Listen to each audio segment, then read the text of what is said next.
Hello dears, എല്ലാവർക്കും പുതിയൊരു ക്ലാസ്സിലേക്ക് സ്വാഗതം. ഇന്ന് നമ്മൾ 10ാം ക്ലാസ്സിൻ്റെ രണ്ടാമത്തെ ചാപ്റ്റർ ആയിട്ടുള്ള സർക്കിൾസ് ആൻഡ് ആംഗിൾസ്, വൃത്തങ്ങളും കോണുകളും എന്ന് പറയുന്ന ചാപ്റ്ററാണ് തുടങ്ങുന്നത്. ഞാൻ കഴിഞ്ഞ ക്ലാസ് പറഞ്ഞിട്ടുണ്ടായിരുന്നു, ഒന്നാമത്തെ ചാപ്റ്ററിലെ സമാന്തര ശ്രേണി നമ്മൾ ഡീറ്റെയിൽ ആയിട്ട് പഠിച്ചു കഴിഞ്ഞു. അത് പഠിപ്പിച്ചപ്പോൾ മിസ്സ് പറഞ്ഞിട്ടുണ്ടായിരുന്നു ലാസ്റ്റ് അതായിട്ട് കണക്ട് ചെയ്യുന്ന ചാപ്റ്ററാണ് മൂന്നാമത്തെ ചാപ്റ്റർ അല്ലേ, അരിത്തമെറ്റിക് സീക്വൻസസ് ആൻഡ് ഓൾജിബ്ര എന്ന് പറഞ്ഞിട്ട്. പക്ഷെ ആ ചാപ്റ്റർ എടുക്കാനായിരുന്നു പറഞ്ഞിട്ടുണ്ടായിരുന്നത്. പക്ഷെ സ്കൂളിൽ നിങ്ങൾക്ക് അധിക പേർക്കും രണ്ടാമത്തെ ചാപ്റ്റർ തന്നെയായിരിക്കും ഓർഡറിലാണ് പോകുന്നത്. അപ്പം നമ്മൾ എന്ത് ചെയ്യാൻ പോവാണ്, രണ്ടാമത്തെ ചാപ്റ്റർ തന്നെ എടുക്കാൻ പോവാണ്. അപ്പം എല്ലാവരും ശ്രദ്ധിക്കുക. അരിത്തമെറ്റിക് സീക്വൻസ് പറഞ്ഞതുപോലെ തന്നെ നല്ല മാർക്കിന് ചോദ്യം വരുന്നേ, പക്ഷേ സ്ഥിരമായിട്ട് ചോദിക്കുന്ന നല്ല ഇമ്പോർട്ടൻറ്റ് കുറച്ച് കോൺസെപ്റ്റുകളുണ്ട്. ആ കാര്യങ്ങളൊക്കെ കറക്റ്റ് പറഞ്ഞു തരാം. എവിടെ നിന്നൊക്കെയാണ് ചോദ്യം വരാറ് അതൊക്കെ പറഞ്ഞു തരാം. അപ്പോൾ അതിനനുസരിച്ച് നിങ്ങൾ കറക്റ്റായിട്ട് ഫോളോ ചെയ്യുക. അപ്പോൾ നമുക്ക് നോക്കാം. സർക്കിൾസ് ആൻഡ് ആംഗിൾസ്, ഈ രണ്ട് വേർഡ്സും നമ്മളെ സംബന്ധിച്ച് പുതിയതല്ല അല്ലേ. സർക്കിൾ എന്താണെന്ന് അറിയാം, വൃത്തം എന്താണെന്ന് അറിയുന്നവരുണ്ട്, കോണുകൾ എന്താണെന്ന് അറിയുന്നവരുണ്ട്, ആംഗിൾ എന്താണെന്ന് അറിയുന്നവരുണ്ട്. അപ്പോൾ സർക്കിൾസ് ആൻഡ് ആംഗിൾസിൽ ഇത് തമ്മിൽ എന്തെങ്കിലും കണക്ഷൻ ഉണ്ടോ? സർക്കിൾ ആംഗിളിനെ കുറിച്ചായിരിക്കുമല്ലോ അവർ പറയുന്നത്, അതുകൊണ്ടല്ലേ സർക്കിൾസ് ആൻഡ് ആംഗിൾസ് എന്ന് പറഞ്ഞത്. അപ്പോൾ നമുക്കൊരു സർക്കിളിനെ പരിചയപ്പെടാം. എല്ലാവരും അല്ലേ, നമ്മൾ ചെറിയ ക്ലാസ് മുതലേ മാത്സിൽ കാണുന്ന ഒരാളാണ് ആര്, സർക്കിൾ, വൃത്തം എന്ന് പറയുന്നത്. വൃത്തം എന്ന് പറഞ്ഞാൽ എന്താ, വൃത്തത്തിനൊരു സെൻറ്റർ ഉണ്ടാവും അല്ലേ. സെൻറ്ററിൽ നിന്ന് ഈക്വൽ ഡിസ്റ്റൻസിലുള്ള ഒരു ലെയർ ഓഫ് ലൈനിലെ ലൈനല്ല, ശരിക്കും പറഞ്ഞാൽ കറക്റ്റ് ഡെഫിനിഷൻ പറയുകയാണെങ്കിൽ ഈക്വൽ ഡിസ്റ്റൻസിലുള്ള കളക്ഷൻ ഓഫ് പോയിൻറ്റ്സാണ്. ഇങ്ങനെ കുറേ മൈന്യൂട്ട് പോയിൻറ്റ്സ് ചേർന്നിട്ട് നമുക്കൊരു സർക്കിളായിട്ട് ഫീൽ ചെയ്യാമെന്നൊക്കെയാണ് സർക്കിളിൻ്റെ ഒറിജിനൽ ഡെഫിനിഷൻ. എന്ത് തന്നെ ആയിക്കോട്ടെ, സർക്കിൾ എന്ന് പറയുമ്പോൾ നമുക്ക് ആദ്യം അറിയേണ്ട കുറച്ച് ആൾക്കാരുണ്ട്. ആരൊക്കെയാണത്? സർക്കിളിൻ്റെ സെൻറ്ററിൽ നിന്ന് അല്ലേ, നമ്മൾ സെൻറ്ററിൽ കോമ്പസ് വെച്ചിട്ടല്ലേ നമ്മൾ വരയ്ക്കുക.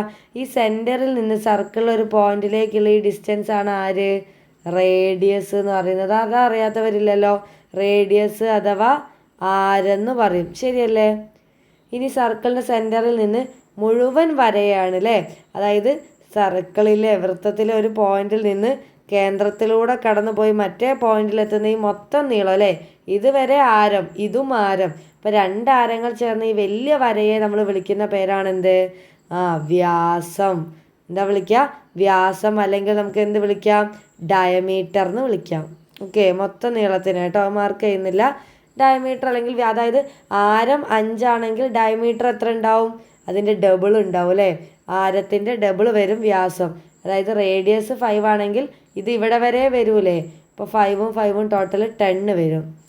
ഓക്കെ, ഇനി നമുക്ക് വേണ്ട മെയിനായിട്ടുള്ള കുറച്ച് വേർഡ്സുകൾ മിസ് ഒന്ന് പരിചയപ്പെടുത്തി തരാം. അതായത് നിങ്ങൾക്ക് എന്തിലെത്തുന്ന സമയത്ത് ഒരു മിനിറ്റ്. ഓക്കെ, നമ്മൾ ഇടയിൽ യൂസ് ചെയ്യും സർക്കിളിൽ ഓരോ വാക്കുകൾ. അപ്പോൾ അത് കറക്റ്റായിട്ടൊന്ന് മനസ്സിലാക്കി വെക്കുക. നമുക്ക് കൂടുതലായിട്ട് വേണ്ട സാധനമാണ് ചാപം എന്നുള്ളൊരു വാക്ക്. അപ്പം എന്താണ് ചാപം എന്ന് പറയുന്നത്? നമ്മളിപ്പോൾ ഇതൊരു റൗണ്ടാണ് അല്ലേ, ഒരു കംപ്ലീറ്റ് റൗണ്ടിനെയാണ് നമ്മൾ വൃത്തം എന്ന് പറയുക, ശരിയല്ലേ. ഈ വൃത്തത്തിൻ്റെ, ഈ സർക്കിളിൻ്റെ ഒരു ചെറിയ പീസിനെയാണ് നമ്മൾ എന്തെന്ന് വിളിക്കുക, ആർക്ക് എന്ന് വിളിക്കുക. എന്താ മിസ് പറഞ്ഞത്? ഇപ്പം 2 പോയിന്റ് മാർക്ക് ചെയ്തു. ഈ പോയിന്റിൻ്റെ ഇടയിലുള്ള ഇത്രയും ഇപ്പം നമ്മൾ വളമല്ലേ ബാങ്കിൽ, ഈ വളപ്പൊട്ട് നിങ്ങൾ പണ്ട് കാണാറില്ലേ, റൗണ്ടിൽ കറക്റ്റ് സർക്കിൾ ഷേപ്പിലുള്ള വള വിചാരിക്കുക കേട്ടോ. അതിൽ നമ്മൾ ആ വള പൊട്ടിപ്പോയി എന്ന് വിചാരിക്കുക, അതിൻ്റെ ഒരു പീസില്ലേ, ആ ഒരു പീസിനെയാണ് നമ്മൾ ശരിക്കും എന്തെന്ന് വിളിക്കുന്നത്, ആർക്ക് എന്ന് വിളിക്കുന്നത്. അതായത് സർക്കിളിൻ്റെ ഒരു പീസിനെയാണ് അല്ലേ, ഒരു കഷ്ണത്തിനെയാണ് നമ്മൾ എന്ത് വിളിക്കുക, ആർക്ക് അല്ലെങ്കിൽ ചാപം എന്ന് പറയുന്നത്, ശരിയല്ലേ. അപ്പോൾ അത് ആർക്ക്, അല്ലെങ്കിൽ മലയാളത്തിൽ എന്താ മിസ് പറഞ്ഞത്, ചാപം. അപ്പോൾ ആ വാക്ക് നിങ്ങൾക്ക് പരിചയമായിരിക്കണം കേട്ടോ. അപ്പോൾ എന്താണ് ചാപം എന്ന് ചോദിച്ചാൽ നിങ്ങൾ എന്താ പറഞ്ഞു കൊടുക്കുക, ആർക്ക് എന്ന് പറഞ്ഞു കഴിഞ്ഞാൽ വൃത്തത്തിൻ്റെ തന്നെ ഒരു പാർട്ടാണ്, പാർട്ട് ഓഫ് എ സർക്കിൾ അല്ലേ. സർക്കിളിൻ്റെ ഒരു പാർട്ടാണ് ആര്, ആർക്ക്, ARC ആണ് കേട്ടോ ആർക്ക് അല്ലെങ്കിൽ ചാപം എന്ന് പറയുന്നത്. ഇനി നിങ്ങൾക്ക് അറിയേണ്ട ഒരാളാണ് സെൻട്രൽ ആംഗിൾ. അതായത് മിസ് ഇങ്ങനെ ഒരു വര വരച്ചു, ഇതെന്താ സാധനം, ഇപ്പോൾ വരച്ചത് ഒരു റേഡിയസ് അല്ലേ, ഒരു റേഡിയസ് കൂടി എക്സ്ട്രാ വരച്ചു, 2 റേഡിയസ് വരച്ചു. ഈ 2 റേഡിയസിൻ്റെ മിഡിൽ നിങ്ങളൊരു ആംഗിൾ ഫോം ചെയ്തത് കണ്ടോ? ഒന്നുമില്ല, വെറുതെ 2 റേഡിയസ് വരയ്ക്കുന്നു. ഈ 2 റേഡിയസിൻ്റെയും ഇടയിലുള്ള ആംഗിളിനെയാണ് നമ്മൾ എന്ത് ആംഗിൾ എന്ന് വിളിക്കുക? ഈ ആംഗിളാണ് എന്ത്? Central angle. എന്താ പറയുക? സെൻട്രൽ ആംഗിൾ അല്ലെങ്കിൽ കേന്ദ്രകോൺ എന്ന് പറയും. കേന്ദ്രത്തിലുള്ള കോണായതുകൊണ്ട് കേന്ദ്രകോൺ, വേറെ ഒന്നുമില്ല. അതായത് 2 ആരങ്ങൾക്കിടയിലുള്ള ഒരു അകലത്തിന് ഇതിന് നല്ല ഇമ്പോർട്ടൻസ് ഉണ്ട് കേട്ടോ. നമുക്ക് നോക്കാം. ഓക്കെ, മിസ് ഒരു സർക്കിൾ കൂടെ വരച്ചു. ഇതിൻ്റെ സെൻറ്റർ ഇവിടെയാണെന്ന് വിചാരിക്കുക. ഇനി എന്ത് ചെയ്യാൻ പോവാണ്? ഞാൻ 2 എന്ത് വരയ്ക്കുന്നു? റേഡിയസ് വരയ്ക്കുന്നു. ഓക്കെ, 2 റേഡിയസ് വരച്ചിട്ട് എന്താ ഇതിൻ്റെ ഇടയിലുള്ള ആംഗിൾ മിസ് ഇപ്പോൾ പറഞ്ഞല്ലോ, ഈ ആംഗിൾ പറയുന്നു. ഓക്കെ, ഈ ആംഗിളിനെ നമ്മൾ എന്തെന്ന് പറയുന്നത്? സെൻട്രൽ ആംഗിൾ അഥവാ കേന്ദ്രകോൺ എന്ന് പറയുന്നത്. നമുക്കറിയാം. നിങ്ങൾ വേറൊരു കാര്യം കൂടെ ഇതിൻ്റെ ഇടയിൽ ഓർക്കുക. ഒരു സർക്കിളിലുള്ള മുഴുവനായിട്ടുള്ള കോണളവ് എത്ര ഡിഗ്രിയാണ് ഒരു സർക്കിളിലുള്ള ആംഗിൾ എന്ന് പറയുന്നത്? ഒരു വൃത്തത്തിലെ മൊത്തം, അതായത് നമ്മൾ 360 ഡിഗ്രിയിൽ കറങ്ങി എന്നൊക്കെ തമാശയ്ക്ക് പറയാറുണ്ട് അല്ലേ. അതായത് 360 ഡിഗ്രി എന്ന് പറഞ്ഞാൽ ഒരു ഫുൾ റൗണ്ട് അടിച്ച് അല്ലേ, ഒരു ഫുൾ റൗണ്ടിനുള്ള അല്ലെങ്കിൽ ഒരു സർക്കിളിലുള്ള ആംഗിൾ കോണളവാണ് എത്രയെന്ന് പറയുന്നത്? 360. അതായത് ഈ മൊത്തം റൗണ്ടിൻ്റെ ആംഗിളാണ് 360 എന്ന് പറയുന്നത്. ഓക്കെ, അപ്പോൾ ഈ 360യിൽ മിസ് ഇതാ 120 ആംഗിൾ എഴുതി. 120 എന്ന് പറയുമ്പോൾ നമുക്ക് ഈ റേഡിയസ് പറ്റൂല അല്ലേ, കുറച്ചുകൂടി വിടുത്തിൽ വരയ്ക്കണ്ടേ അല്ലേ? 90നെക്കാളും കൂടിയതല്ലേ. അപ്പോൾ ഇങ്ങനെ ഒരു വര വരയ്ക്കുന്നു. വെറുതെ 2 റേഡിയസ് ഇട്ടു. 2 റേഡിയസിലുള്ള ആംഗിളിൻ്റെ ഇടയിലുള്ള ആംഗിളിനെ നമ്മൾ എന്തെഴുതി? കേന്ദ്രകോൺ അഥവാ സെൻട്രൽ ആംഗിൾ. ഇതൊരു 120 ഡിഗ്രിയാണെന്ന് വിചാരിക്കുക. എത്രയാണ്? 120 ഡിഗ്രി. ഓക്കെ, അപ്പോൾ ഇവിടുത്തെ സെൻട്രൽ ആംഗിൾ 120 ഡിഗ്രിയാണ്. ഞാനിപ്പോൾ പറഞ്ഞു മൊത്തം ഒരു സർക്കിളിലെ ആംഗിൾ എത്രയാ? Angle in A circle 360 degree ആണല്ലോ, ശരിയല്ലേ? അങ്ങനെയാണെങ്കിൽ ഈ 360ൻ്റെ എത്ര ഭാഗമാണ് ഇവിടെ ഉള്ളത്? അതായത് മൊത്തം 360 ആണ് അല്ലേ. ഇവിടുത്തെ സെൻട്രൽ ആംഗിൾ എന്ന് പറയുന്നത് 360യിൽ എത്രയാ? 120 ആണ്. 360യിൽ 120 ആണ് ഞാനിവിടെ മാർക്ക് ചെയ്തത്. ഫുള്ള് മാർക്ക് ചെയ്തിട്ടുണ്ടോ? ഇല്ല. 360നെ 120നെ 360 കൊണ്ട് ഡിവൈഡ് ചെയ്ത് എന്താ? 0 കട്ട് ചെയ്യുക അല്ലേ. 36ൽ എത്ര 12 ഉണ്ട്? 12ൽ 112. 36ൽ എത്ര 12 ഉണ്ട്? 3 12, ശരിയല്ലേ? അപ്പോൾ 1/3 എന്ന് എഴുതാം. അതായത് മൊത്തം ആംഗിൾ 360 ഡിഗ്രിയാണ്. ഈ 360 ഡിഗ്രീൻ്റെ 1/3 ആരുള്ളൂ? 3ൽ 1 ഭാഗം മാത്രമേ നമ്മൾ ഈ സെൻട്രൽ ആംഗിൾ ഉള്ളൂ, ശരിയല്ലേ? ഇവിടെ സെൻട്രൽ ആംഗിൾ എന്ന് പറയുന്നത് എത്രയാണ്? സെൻട്രൽ ആംഗിൾ എന്ന് പറയുന്നത് 1/3 3ൽ 1 ഭാഗമേ ഉള്ളൂ. ആരെ? ടോട്ടൽ 360ൻ്റെ. അപ്പം ഞാനിപ്പോൾ പറഞ്ഞത് ഈ ആംഗിളിനെ കുറിച്ചല്ലേ. മിസ് നേരത്തെ ഒരു കാര്യം പറഞ്ഞല്ലോ, വളപ്പൊട്ടൊക്കെ വെച്ചിട്ടൊരു എക്സാമ്പിൾ പറഞ്ഞില്ലേ, അതായത് സർക്കിളിൻ്റെ ഒരു പാർട്ടാണെന്ന്. നിങ്ങളിവിടെ നോക്ക്. ഞാനിതാ ഇവിടെ ഈ ഒരു പീസിന്, അതായത് മിസ് ഒന്ന് ഡാർക്കൺ ചെയ്യാം. ഈ ഒരു പീസ് കണ്ടോ? ഇത് സർക്കിളിൻ്റെ ഒരു പാർട്ടല്ലേ. ഈ പാർട്ടിനെ നമ്മൾ എന്താ വിളിക്കുക? ആർക്ക് എന്നല്ലേ. മൊത്തം ആർക്ക് കണ്ടോ? മൊത്തം ആർക്ക് എന്ന് പറഞ്ഞാൽ എന്താ? ഒരു സർക്കിളിൻ്റെ ഫുൾ റൗണ്ടില്ലേ, ആ ഫുൾ റൗണ്ടിൻ്റെ ചെറിയൊരു പാർട്ടല്ലേ ഇത് വരുന്നുള്ളൂ. നമ്മൾ പറഞ്ഞു മൊത്തം 360ൻ്റെ 1/3 പാർട്ടാണ് ഈ 120 ഇവിടെ വരുന്നത് അല്ലേ. 3ൽ 1 ഭാഗമേ ഉള്ളൂ ഈ കോൺ എന്ന് പറയുന്നത്, കേന്ദ്രകോൺ. അതേ ഉത്തരം തന്നെയാണ് ഈ ആർക്കിന് വരിക. അതായത് ഇവിടുത്തെ ആർക്കിൻ്റെ നീളത്തിന് നമുക്ക് എന്ത് വേർഡ് ഉപയോഗിക്കാം? ആർക്കിൻ്റെ നീളത്തിന് ആർക്ക് ലെങ്ത് എന്ന് എഴുതാം. അല്ലെങ്കിൽ മലയാളത്തിൽ എന്തെഴുതാം? ചാപത്തിൻ്റെ നീളം എന്ന് എഴുതാം, ശരിയല്ലേ? ഈ ചാപത്തിൻ്റെ നീളം ഇതും തമ്മിൽ എന്താ ബന്ധം? മൊത്തം 360ൽ 120 ഭാഗം, അതായത് 1/3 നമ്മൾ കട്ട് ചെയ്ത് ക്യാൻസൽ ചെയ്തു 1/3 എന്ന് എഴുതി. മൊത്തം സെൻട്രൽ ആംഗിളിൻ്റെ മൊത്തം കോണിൻ്റെ 1/3 ഭാഗം മാത്രമേ ഈ സെൻട്രൽ ആംഗിൾ 120 ഉള്ളൂ, ശരിയല്ലേ? അതേപോലെ തന്നെ ഈ മൊത്തം സർക്കിളിൻ്റെ 1/3 ഭാഗം മാത്രമേ ആരുള്ളൂ? നമ്മളെ ഈ ആർക്കിൻ്റെ ലെങ്ത് ഉള്ളൂ. അപ്പം ഈ സെൻട്രൽ ആംഗിൾ എത്രയാണോ വരുന്നത് അത്ര തന്നെ പാർട്ടേ ആരും വരുള്ളൂ? ആർക്കിൻ്റെ ലെങ്ത് വരുള്ളൂ. അപ്പോൾ ചാപത്തിൻ്റെ നീളം എന്ന് പറയുന്നത് ടോട്ടൽ എന്തിൻ്റെ നമ്മൾ ഈ പെരിമീറ്റർ അല്ലേ, അതായത് ചുറ്റും വരുന്ന അളവിന് എന്താ പറയുക, ചുറ്റളവ് അല്ലേ, ചുറ്റളവ് അല്ലെങ്കിൽ പെരിമീറ്റർ, അതായത് ടോട്ടൽ പെരിമീറ്റർ അല്ലെങ്കിൽ സർക്കംഫറൻസ് എന്നൊക്കെ പറയാം കേട്ടോ. വൃത്തത്തിൻ്റെ ചുറ്റളവിൻ്റെ 1/3 ഭാഗം മാത്രമേ ആരുള്ളൂ, ഇവിടെ ഉള്ളൂ. അതായത് നിങ്ങൾ നോക്ക് മിസ്, ഈ ആംഗിൾ അല്ലേ ഇത് വരയ്ക്കുന്നത് കുറച്ചുകൂടി ഇങ്ങോട്ട് നീട്ടി, ഈ ആരം മാറ്റുന്നതിനനുസരിച്ച് ഈ ആർക്കിൻ്റെ ലെങ്ത്തും മാറുന്നില്ലേടാ. ഞാൻ ഇവിടെ ചെറിയ ആരം വരച്ചു, ഇങ്ങനെ ഒരു സർക്കിൾ വരച്ചിട്ടു ചെറിയ അടുപ്പിച്ച് 2 റേഡിയസ് എടുത്ത് ഈ ആർക്കിന് ഇത്ര നീളമേ ഉള്ളൂ അല്ലേ. പക്ഷെ റേഡിയസ് കുറച്ചുകൂടി വൈഡ് ആക്കിയാലോ, നമുക്ക് ആർക്കിൻ്റെ ലെങ്ത്ത് കൂടിയില്ലേ.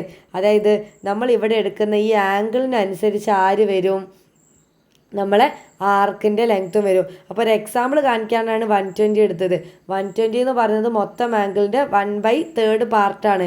അതേപോലെ തന്നെ ഈ ആർക്കിൻ്റെ ലെങ്ത്ത് എന്ന് പറയുന്നത് മൊത്തം പെരിമീറ്ററിൻ്റെ 1/3 ഭാഗമാണ്. അപ്പോൾ ഇവർ തമ്മിലുള്ളൊരു കണക്ഷനാണ് ഇവിടെ എക്സ്പ്ലെയിൻ ചെയ്തത്. ഓക്കെ ആണല്ലോ. ഇനി നമ്മൾ അതിലും ഇമ്പോർട്ടൻ്റ് ആയിട്ടുള്ളൊരു കാര്യം കൂടെ പറഞ്ഞിട്ട് നമുക്ക് സ്റ്റോപ്പ് ചെയ്യാം. ഇവിടെ നോക്കുക, ഒരു സർക്കിൾ വരയ്ക്കുന്നു. ഈ സർക്കിളിൽ മിസ് എന്ത് ചെയ്യുന്നു, നേരത്തെ പറഞ്ഞ പോലെ സെൻറ്ററിലേക്ക് നമ്മൾ 2 റേഡിയസുകൾ വരയ്ക്കുന്നു. ഓക്കെ, അതായത് ഇവിടെ ഒരു ആർക്ക് കാണുന്നില്ലേ നിങ്ങൾ, ഈ ആർക്കിൻ്റെ എൻഡിൽ നിന്ന് മിസ് എന്ത് ചെയ്യുന്നു, സെൻറ്ററിലേക്ക് ജോയിൻ ചെയ്തിട്ട് ഇങ്ങനെ ഒരു പാർട്ട് ഉണ്ടാക്കുന്നു. ഇവിടെ നമുക്കൊരു ആംഗിൾ കിട്ടൂലേ, ഇതൊരു 30 ഡിഗ്രിയാണെന്ന് അസ്യൂം ചെയ്യും, വെറുതെ 30 ഡിഗ്രിയാണെന്ന് വിചാരിക്കും. ഇനി ഞാനേ ഈ 2 പോയിന്റ് കണ്ടോ, സർക്കിളിലെ പോയിന്റിന് എ എന്നും ബി എന്നും വെറുതെ മനസ്സിലാവാനാണ്. ഈ സർക്കിൾ ടച്ച് ചെയ്ത പോയിന്റ് എയും ബി അല്ലേ, ഈ എയിൽ നിന്നും ബിയിൽ നിന്നും നമ്മൾ സെൻറ്ററിലേക്കല്ലേ മാർക്ക് ചെയ്തത്, അതിന് പകരം എയിൽ നിന്നും ബിയിൽ നിന്നും ഞാൻ എങ്ങോട്ട് മാർക്ക് ചെയ്യുന്നു, ഈ സർക്കിളിലേക്ക് മാർക്ക് ചെയ്യുന്നു. എങ്ങോട്ടാണ് മാർക്ക് ചെയ്യുന്നത്, ഈ സർക്കിളിലേക്ക് മാർക്ക് ചെയ്യുന്നു. അതായത് ഇതേ പോയിന്റിൽ നിന്ന് തന്നെ വേണം കേട്ടോ, അല്ലാതെ ഇങ്ങനെ മാർക്ക് ചെയ്യുന്നു എന്നല്ല. നമ്മൾ എവിടെ നിന്നാണോ സെൻറ്ററിലേക്ക് വരച്ചത് അതേ പോയിന്റിൽ നിന്ന് നമ്മൾ ഈ വൃത്തത്തിലേക്കും വരയ്ക്കുന്നു. അപ്പം ഈ 2 ആംഗിളും തമ്മിലുള്ളൊരു ബന്ധമുണ്ട്. ഇത് സെൻറ്ററിൽ ആംഗിൾ അല്ലേ, ഈ ആംഗിളിൻ്റെ നേരെ ഹാഫ് ആയിരിക്കും ഇവിടെ ഉണ്ടാവുക. അതായത് ഇത് 30 ആണെങ്കിൽ ഇത് എത്ര ഡിഗ്രി ഉണ്ടാവുക, 15 ഡിഗ്രി ഉണ്ടാവുക. പറഞ്ഞത് ക്ലിയർ അല്ലേ. അപ്പോൾ വേറൊരു എക്സാമ്പിൾ പറഞ്ഞുതരാം. നിങ്ങൾ നോക്ക്, ഇതിപ്പോൾ മിസ് വരച്ചു, ഇവിടെ മിസ് വരച്ചിട്ട് ഇവിടെ 60 എന്ന് എഴുതി. ഇവിടെ സെൻറ്ററിൽ 60 ആണെങ്കിൽ ഇങ്ങോട്ട് വരച്ചാൽ എത്ര വരും, 30 ഡിഗ്രിന്ന് വരും. സിമ്പിളല്ലേ, ശരിയല്ലേ. അതേപോലെ വേറൊരു എക്സാമ്പിൾ, ഇവിടെ ഒരു 80 ഡിഗ്രിയാണെന്ന് വിചാരിക്കുക. അങ്ങനെയാണെങ്കിൽ ഈ പോയിന്റിൽ നിന്ന് തന്നെ വേണം കേട്ടോ, ഈ പോയിന്റിൽ നിന്ന് സർക്കിളിലേക്ക് ജോയിൻ ചെയ്ത് അവിടെ ഉണ്ടാകുന്ന ആംഗിൾ എത്ര ഡിഗ്രി ആയിരിക്കും, 40 ഡിഗ്രി ആയിരിക്കും. പറഞ്ഞത് ക്ലിയർ അല്ലേ. അപ്പം ആ കാര്യം ഓർത്ത് വെക്കുക, നമ്മൾ സെൻട്രലിൽ ഉണ്ടാകുന്ന ആംഗിളിൻ്റെ ഇരട്ടിയായിരിക്കും ഇവിടെ. അപ്പോൾ തിരിച്ച് പറഞ്ഞൂടെ, അതായത് ഇവിടെ ഒരു എത്ര ഡിഗ്രി, 30 ഡിഗ്രിയാണെന്ന് വിചാരിക്കുക. അങ്ങനെയാണെങ്കിൽ ഇവിടുന്ന് സെൻറ്ററിലേക്ക് ഉണ്ടാവുന്നത് എന്തായിരിക്കും, ഈ 30ൻ്റെ ഇരട്ടിയല്ലേ ഇവിടെ ഉണ്ടാവുക, 60 ഉണ്ടാവും. അതായത് ഇവിടെ പകുതിയും നടുവിൽ ഇരട്ടിയുമായിരിക്കും. സെൻട്രൽ ആംഗിളിൻ്റെ പകുതി ആയിരിക്കും വൃത്തത്തിലേക്ക് ഉണ്ടാവുക. കേന്ദ്രകോണും ഇതും തമ്മിൽ ഇരട്ടി പകുതി എന്നുള്ളൊരു ബന്ധം ഉണ്ടാവും. അത് എവിടുന്ന് തുടങ്ങണം, ഒരേ പോയിന്റിൽ നിന്ന് തുടങ്ങണം. അപ്പോൾ നമുക്ക് ജനറലി എന്ത് പറയാം, ഇവിടെ നോക്ക് മിസ്, ഇവിടെ ഈ 30 എഴുതിയതിന് പകരം ഒരു എക്സ് ഡിഗ്രിയാണെന്ന് വിചാരിക്കുക. അങ്ങനെയാണ് ഇവിടെ ഉണ്ടാവുക എന്താ, എക്സിൻ്റെ പകുതി മാത്രമേ ഉണ്ടാവുള്ളൂ. ശരിയല്ലേ, എക്സിൻ്റെ പകുതിയാണ് ഉണ്ടാവുക. ഇവിടെ 120 ആണെങ്കിൽ ഇവിടെ 60 അല്ലെ, ഇവിടെ 80 ആണെങ്കിൽ ഇവിടെ 40. അപ്പോൾ ഇവിടെ എക്സ് ആണെങ്കിൽ എക്സിൻ്റെ പകുതി ഡിഗ്രി. ഈ ഒരു കാര്യം കൂടെ ഓർത്ത് വെക്കുക, ഏറ്റവും ഇമ്പോർട്ടൻ്റ് ആണ്. ഒരുപാട് തവണ പരീക്ഷയ്ക്ക് റിപ്പീറ്റഡ് ആയിട്ട് ചോദിക്കുന്ന ഒരു സാധനമാണ് കേട്ടോ. അപ്പോൾ അതുകൂടി മനസ്സിലാക്കി വെക്കുക. നമുക്ക് എന്ത് ചെയ്യാം, ടെക്സ്റ്റിലെ ചോദ്യങ്ങളും കാര്യങ്ങളൊക്കെ അടുത്ത ക്ലാസ്സിൽ ഡീറ്റെയിൽ ആയിട്ട് പറയാം. പക്ഷെ അടുത്ത ക്ലാസ്സിലേക്ക് ഈ പറഞ്ഞ കോൺസെപ്റ്റുകളൊന്നും മറന്നു പോകരുത് കേട്ടോ. ആകെ കുറച്ച് കാര്യമേ പറഞ്ഞുള്ളൂ. ഒരു സർക്കിൾ പരിചയപ്പെട്ടു, സർക്കിളിൻ്റെ ആവശ്യമുള്ളത് മാത്രമേ മിസ് പറഞ്ഞുള്ളൂ. സർക്കിളിൻ്റെ സെൻറ്ററാണ് ഇതിലെ കേന്ദ്രം, ഇത് ആരങ്ങളാണ്. പിന്നെ ആരത്തിൻ്റെ നടുവിലുണ്ടാകുന്ന ആംഗിളിനെ കേന്ദ്രകോൺ, സെൻട്രൽ ആംഗിൾ എന്ന് പറഞ്ഞു. പിന്നെ സർക്കിളിൻ്റെ ഒരു പീസിനല്ലേ, ഒരു കഷ്ണത്തിന് നമ്മൾ ആർക്ക് അല്ലെങ്കിൽ ചാപെന്ന് വിളിക്കുമെന്ന് പറഞ്ഞു. പിന്നെ നമ്മൾ മെയിനായിട്ട് പറഞ്ഞു ഒരു സർക്കിളിലെ മൊത്തം കോണളവ് 360 ഡിഗ്രിയാണ്. അപ്പോൾ ഒരു 2 ആരങ്ങൾ വരച്ചിട്ട് അതിൻ്റെ നടുവിൽ നമ്മളൊരു കോൺ എടുത്തു കഴിഞ്ഞാൽ ഈ കോണ് മൊത്തം 360ൻ്റെ എത്ര ഭാഗമാണോ അത്ര തന്നെ ഭാഗമായിരിക്കും ഈ ആർക്കും വരിക അല്ലേ. അതായത് എത്ര ഭാഗം, നമുക്ക് അടുത്ത ക്ലാസ്സിൽ ഒരു എക്സാമ്പിൾ ടെക്സ്റ്റിലുള്ള ഒരു ചോദ്യം ഉണ്ട്, അതുകൂടി ചെയ്യുമ്പോൾ നിങ്ങൾക്ക് ഒന്നുകൂടി ക്ലിയർ ആവും. അത് മനസ്സിലാക്കുക. പിന്നെ നമ്മൾ അതിലും ഇമ്പോർട്ടൻ്റ് ആയിട്ട് ഏറ്റവും ഇമ്പോർട്ടൻ്റ് ഒരു കാര്യം പറഞ്ഞു. ഒരു സർക്കിൾ എടുത്തിട്ട് 2 പോയിന്റിൽ നിന്ന് സെൻറ്ററിലേക്ക് ഉണ്ടാക്കുന്ന ആംഗിളും അതേ പോയിന്റിൽ നിന്ന് സർക്കിളിലേക്ക് ഉണ്ടാക്കുന്ന കോണളവും ഇത് ഇരട്ടിയും പകുതിയുമായിരിക്കും. ആ ഒരു കാര്യം പറഞ്ഞു. അപ്പോൾ നമുക്ക് അടുത്ത ക്ലാസ്സിൽ ബാക്കിയായിട്ട് കാണാം. എല്ലാവർക്കും താങ്ക് യു. നിങ്ങൾ എന്തുകൂടി ചെയ്യുക, ഒന്നാമത്തെ chapter arithmetic sequence miss detail ആയിട്ട് എടുത്ത് വെച്ചിട്ടുണ്ട്. അപ്പോൾ കാണാത്തവരുണ്ടെങ്കിൽ അത് പോയി കാണുക. നിങ്ങൾക്ക് പ്ലേലിസ്റ്റ് ക്ലാസ് 10 മാത്സ് എന്ന് പറഞ്ഞിട്ട് പ്ലേലിസ്റ്റ് കാണാം. അതിൽ പോയി കഴിഞ്ഞാൽ ഡീറ്റെയിൽ എക്സ്പ്ലനേഷൻ എല്ലാ ചോദ്യങ്ങളും ഡിസ്കസ് ചെയ്തിട്ടുണ്ട്, ടെക്സ്റ്റിൽ ഡിസ്കസ് ചെയ്തതൊക്കെ. അപ്പം ഇനി നമുക്ക് ഓണപരീക്ഷയോട് അനുബന്ധിച്ച് നമുക്ക് ഓണപരീക്ഷാ ചോദ്യങ്ങളൊക്കെ ഡിസ്കസ് ചെയ്യാം. അപ്പോൾ എല്ലാവർക്കും താങ്ക് യു.